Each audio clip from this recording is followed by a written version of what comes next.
it is my purpose in life to learn about animals and teach that to other people. So I am fulfilling the purpose of my life, and getting a paycheck is kind of just icing on the cake.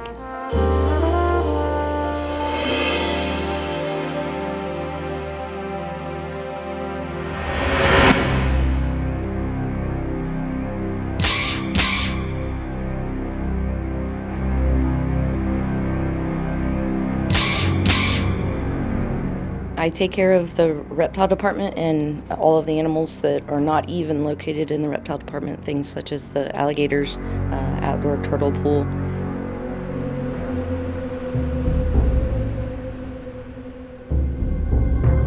So that would go from maintaining the proper temperature, humidity levels, and cleanliness, and then also observing the animals enough to where you can tell what's normal for that animal and whether or not they're healthy.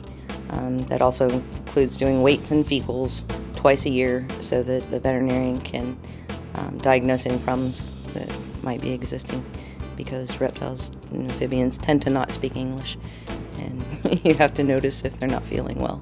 You never stop learning. There's close to 3,000 different types of snakes. There's over 250 different types of turtles. There's thousands of amphibians and lizards, crocodilians as well. You never learn everything you need to know about all of the animals under your care. I don't know how she keeps going at times with the amount of stuff that she does do.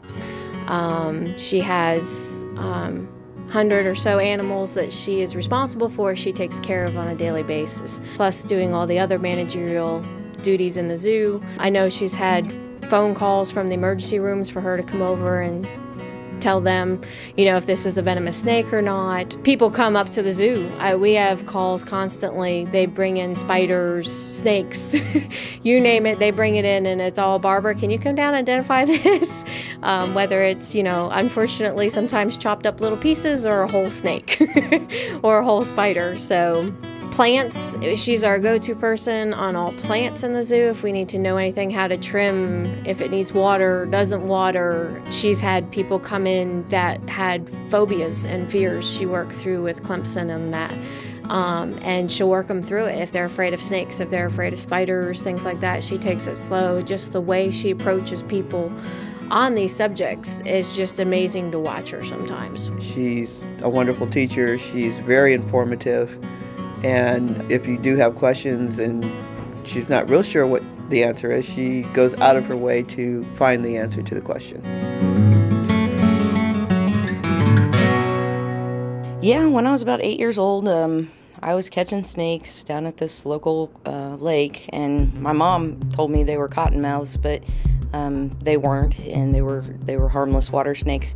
And she told me not to mess with them, but I'd catch them and they'd bite me, and it never hurt, so I figured they weren't venomous.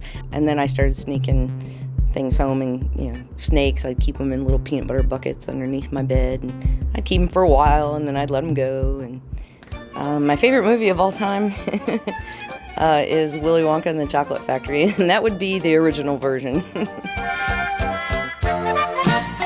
My favorite music in junior high school was Van Halen.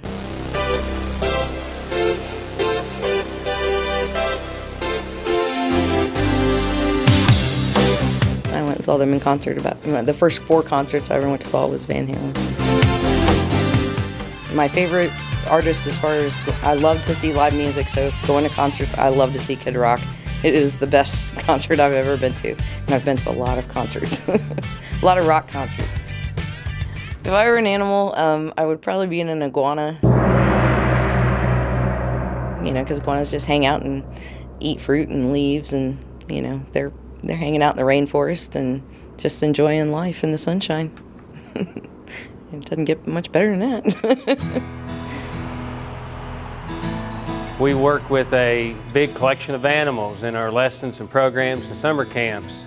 And for at least 10 years, Barbara has been a resource, especially for our full-time animal caretaker on reptile care. We have a lot of reptiles and amphibians.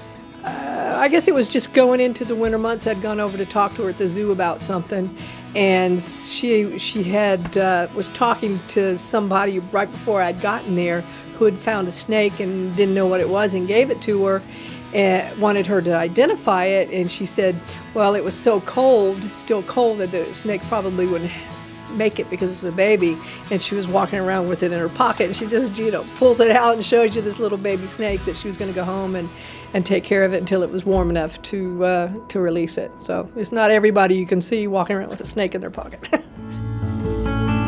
It is known in the zoo community, anybody who's working with reptiles, things like that, they're usually the oddballs or a little out there with some of the things. And Barbara, even though we love her to death, has her moments sometimes, especially when she's looking at baby snakes or baby turtles and that, and she's like, it's just so cute.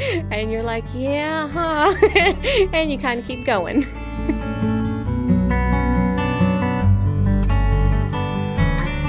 I routinely work and enjoy working with venomous snakes because it's one of the few moments that I can actually focus on one thing.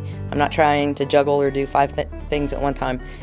So working with venomous snakes, you have to pay attention to exactly what you're doing and focus. And for those few moments, I can just do one thing, and that doesn't drive me nuts at all.